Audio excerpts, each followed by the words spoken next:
দূর থেকে তাকালে এই বিশাল বিলের মাঝখানে ওরা শুধু দুইটা আম গাছ, নীরব, স্থির, নিজের জায়গায় দাঁড়িয়ে থাকা দুইটা সবুজ অবয়ব। চারপাশে পানি, নরম বাতাস আর আকাশের বিশালতা। তার মাঝখানে ঠিক পাশাপাশি দাঁড়িয়ে থাকা দুটো ছায়া। কিন্তু দূরত্ব একটু কমলেই দৃশ্যটা বদলাতে শুরু করে।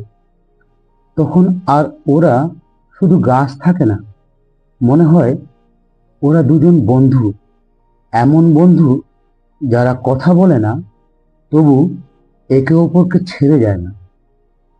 আরো কাছে গেলে বোঝা যায় এই বন্ধুত্ব হঠাৎ তৈরি হয়নি। দিনের পর দিন, বছরের পর বছর একই জায়গায় দাঁড়িয়ে থাকতে থাকতে ওরা একে অপরকে চিনে নিয়েছে।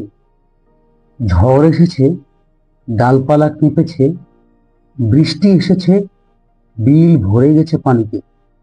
আবার কখনো রোদে চারপাশ নিশ্চুপ হয়ে গেছে।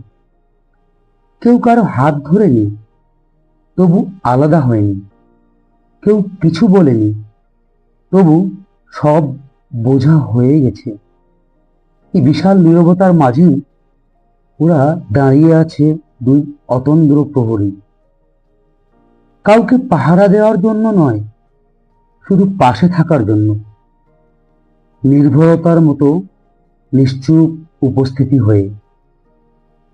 এই বিশাল বিলের মাঝখানে পাশাপাশি দাঁড়িয়ে থাকা দুইটা আম গাছ আমাদের মনে করিয়ে দেয়, নীরবতাও কখনো কখনো সবচেয়ে গভীর ভাষা।